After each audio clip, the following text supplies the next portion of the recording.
Can you wipe your belly?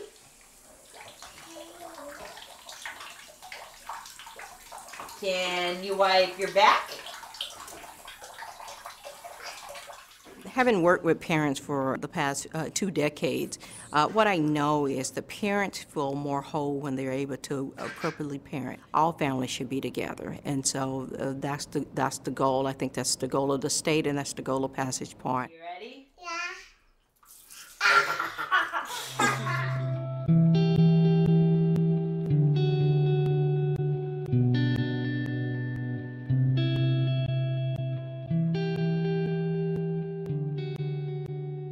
Passage Point originally was the Cedar Point Addiction Treatment Facility that was run by King County that was shuttered many years ago and sat idle and empty, and because it wasn't being used, kind of a wasted opportunity. Passage Point is both incredibly ambitious and very necessary. What it's about is it's about breaking a cycle.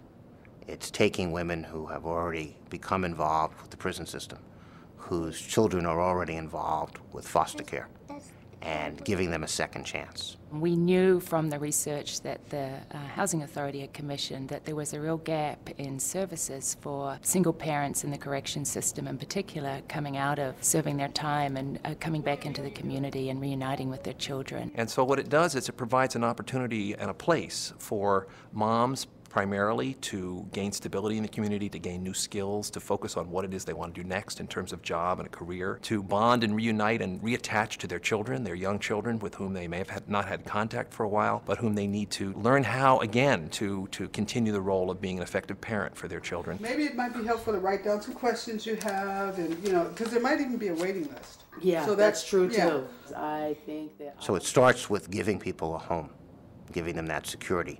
Then it goes to giving them self-respect, giving them the tools that they need to go out and cope with things in the community. Unless the Y was there to help them, many, many of these women would never get off square one.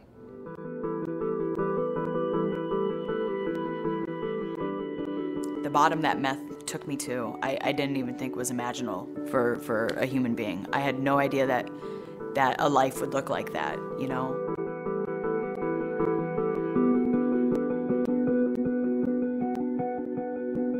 I was stressed about her father being locked up. I was stressed about paying the rent. I was still committing crimes when I was pregnant. Because I didn't know how else, that was my way of making money. So I'm not proud of any of that, but that's the truth.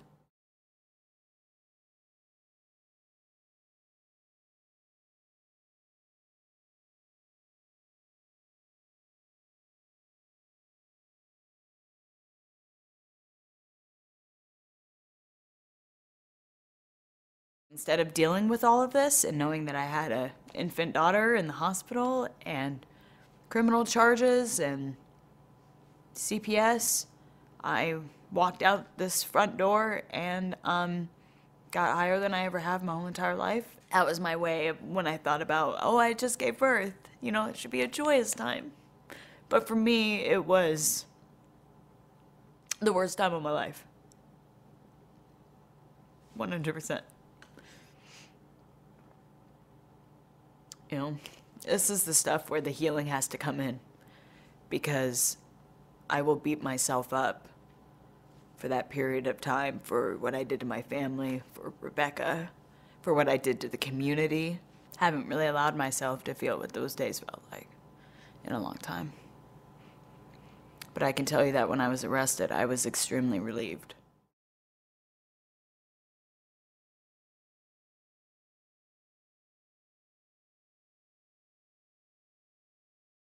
I've been working with Alise almost a year. Her child was removed from her at birth in the hospital, so she hadn't really had a lot of contact with her daughter. She was focused on getting everything in line so that she could have those supervised visits with her daughter.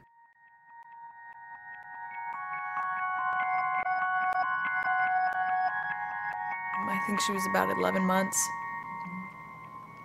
And I was afraid she wouldn't know me. But the second I went in, I remember she looked up at me and she smiled and she held out her arms. So it was that moment that I knew that there was no turning back. It's been a long way since then. I think the number one thing was that she was able to admit her mistakes.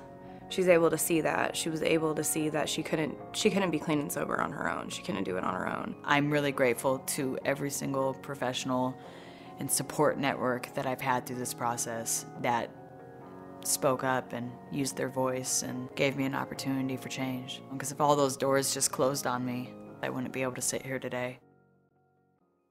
What we're saying to the individuals that we are identifying and working with is that we believe that you can make the necessary changes in order to have long-term self-sufficiency. And we believe that you have the ability and have the desire to parent your child. When you're deep down in that hole, it's a combination of your personal strength and of the strength of your peers and the strength of professionals. And I do think people can change, can learn new behaviors, can recover.